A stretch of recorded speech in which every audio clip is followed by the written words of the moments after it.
everybody, Mountain Grandma here. Today I'm sharing with you 2 breakfast casserole recipes, one savory, one sweet. And this is for the collaboration, Marching with Casseroles, being hosted by Greg's Cumberlatcha Kitchen. I will put the information down in the description box below. You'll have to follow along and watch all of the great recipes coming out this month.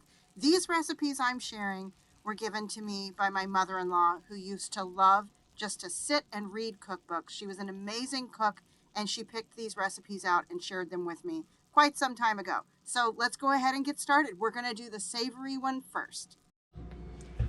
All right, what you see here is I have, this recipe is for half of a 13 by 9 pan. If you want to make a 13 by 9 pan, you'll need to double everything.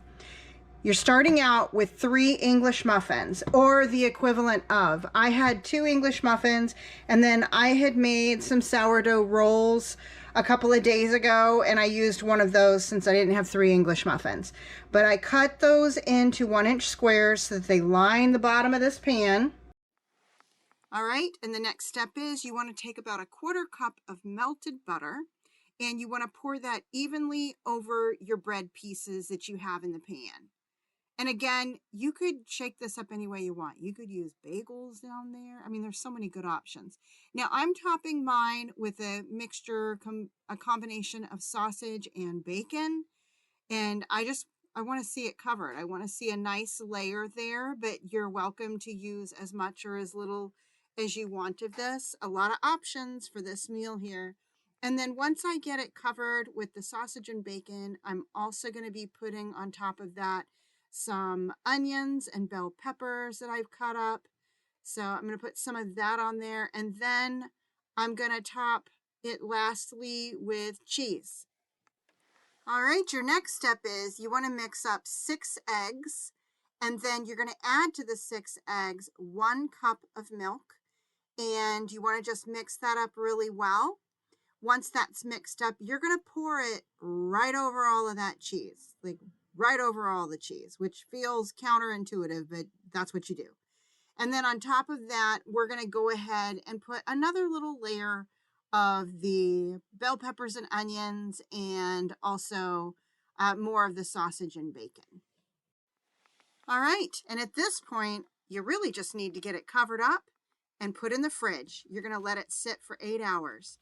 And then when you pull it out the next morning, go ahead and set your oven to 350 degrees, and you're going to be cooking this for 45 minutes. So you'll get your timer set for 45 minutes. And I just pulled this out of the oven. I got distracted playing guitar with the hubby.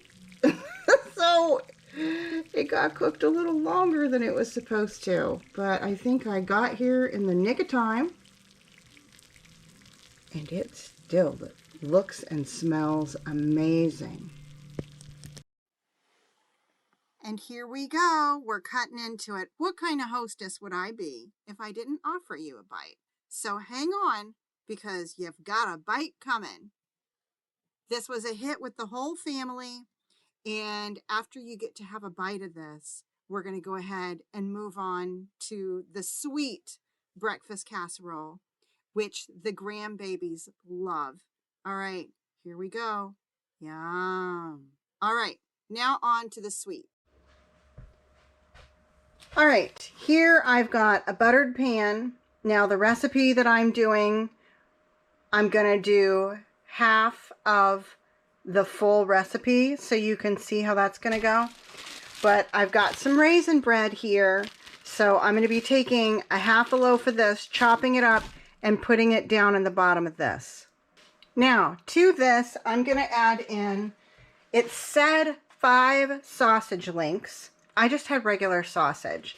So I'm going to go ahead and add in about, 5 sausage links looking sausage to this.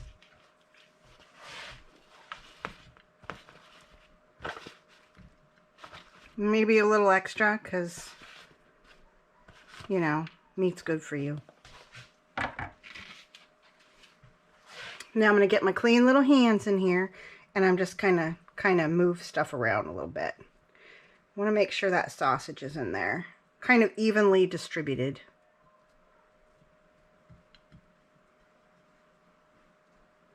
All right.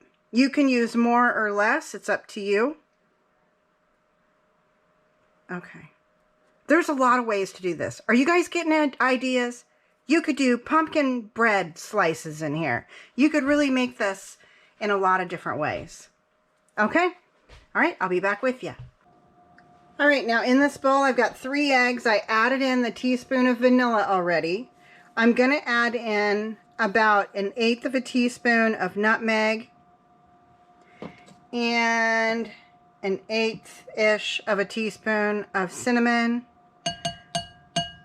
Remember, if you're doing a 13 by 9 pan, you'll double this. So you'd use a 1/4 teaspoon of each nutmeg and cinnamon.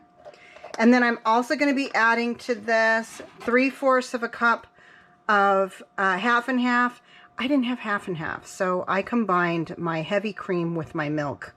So that's what this is. But it's supposed to be 3/4 of a cup, half and half. And then also 3/4 of a cup of regular milk.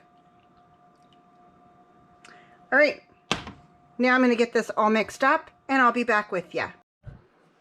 All right, now we're going to take our egg mixture.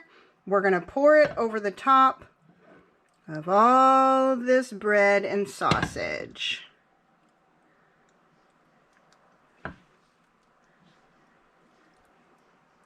There we go. You might want to, you know, kind of dunk some maybe. Now the next thing you do is you cover this up and you put it in the refrigerator for about 8 hours. So what I'll be doing is covering this up, putting it in the fridge, and I will be back with you in the morning. Okay, in this bowl I have 1/2 cup of brown sugar and I've got 1/4 cup of butter. And you can see over here I have taken the casserole out of the refrigerator. So to this bowl here, I'm going to add in 1/2 cup of chopped pecans and 1 tablespoon of maple syrup. Remember, this is for 1/2 of a 13 by 9 pan size. If you're doing a 13 by 9 pan, you're going to need to double all of this. So I'm going to go ahead and get this mixed up and I'll be back with you. All right, now the next thing we need to do is go ahead and get this put on top of our casserole. So, little tip for you, I put like small amounts in there and kind of spread it around with the knife because it wasn't necessarily a crumbly topping. It almost made me wonder, like, could we have used less butter, which I'm betting you could have, but just kind of putting that out there. That's how I did this. We're going to set our oven to 350. See how I had mine? I went down to 30 minutes. I actually ended up cooking it for about another 10 minutes. Like what you see right here, I put it in the oven for another, 7-10 minutes or so after this. Because when I went to cut into it, it seemed like it should be a little firmer. And I'm going to give you a bite here in just a minute, so hang in there. And also another thing I want to point out, the texture of this, in case you couldn't tell by the ingredients, with all of the milk ingredients that were added in here, it's very much like a custard. It tastes kind of like, like a custard. It's really, really good. And the grandbabies loved it. Everybody liked it. Here comes your bite. See if you can tell the custardy kind of texture of it too. Yum. Almost like a dessert. It's like a dessert for breakfast. So there it is, everyone. Thank you so much for watching. I'm going to share an outtake at the end. Y'all can tell me in the comment section. Do you guys have cooking issues like this? Oh, where did I put the butter? Where did I put the butter? Oh my goodness, where's the butter? What in the world? Huh. Oh, there it is. Thanks for watching, and until I see you next time, keep your joy, folks.